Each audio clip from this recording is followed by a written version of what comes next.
किसानों? मैं जिनांगल गांव से सरपंच हूं और ये हमारे बड़े जो बुजुर्ग हैं वो साथ में आए हैं। हमारे गांव की समस्या जी फसल को लेकर है। 700-800 एकड़ में हमारे कपास है और कपास में इतनी ज़्यादा बीमारी आ चुकी है कि कपास 100% ख़त्म हो चुकी है। प्रशासन से हम यही अनुरोध कर रहे हैं कि सभी एक बार आप सर्वे करवाओ। सर्वे करवाने के बाद हमारी फसल अगर 100% नष्ट हो तो हमें मुआवजा देने का काम किया जाए। इसी के आधार पर पूरा हमारा जो किसानों का पूरा खर्चा सब कुछ इस फसल के ऊपर आधारित है और यही फसल 100% ख़त्म हो चुकी है। इसलिए प्रशासन से अनुरोध है कि इसकी जल्दी से जल्दी सर्वे करवा कर और इसका मुआवजा देने की कृपा करें। इस प्रकार जी सुंडी है, गुलाबी सुंडी जो नई जो ज़्यादा है, सबसे ज़्यादा तो सुंडी का ही है क्या। इसमें जी लगभग 25 से 30 हज़ार रुपये की डिमांड है जी।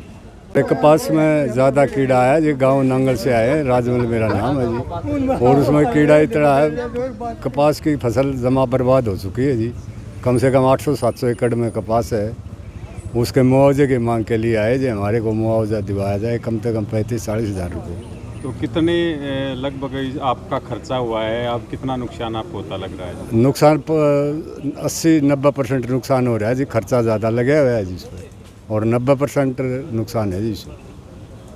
10% की आमदनी है जी उसमें, तो हमारे बीज के भी नहीं निकले जी। ठीक है, नाम आप? मेरा नाम है मोहित।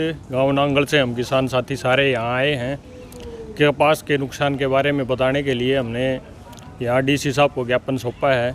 और कपास में लिंट रोग, टिंडा गलन और गुलाबी सुंडी की वजह से हुए बहुत भारी नुकसान के लिए हम यहाँ पे ज्ञापन सौंपा है। और इस नुकसान की भरपाई के लिए हम यहाँ सरकार से गुहार लगाने आए हैं।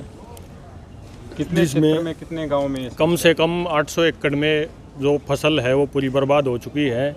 और इसी के संदर्भ में हम यहाँ पहुँचे हैं कि सरकार से गुहार लगा रहे हैं कि हमें उपयुक्त जो भी है मुआवजा हमें दिया जाए और जो बीमा कंपनियों से हमें क्लेम की भरपाई करवाई जाए। और जो किसान जिन्होंने बीमा नहीं करवाया है उनको सरकार की तरफ से सहायता दी जाए।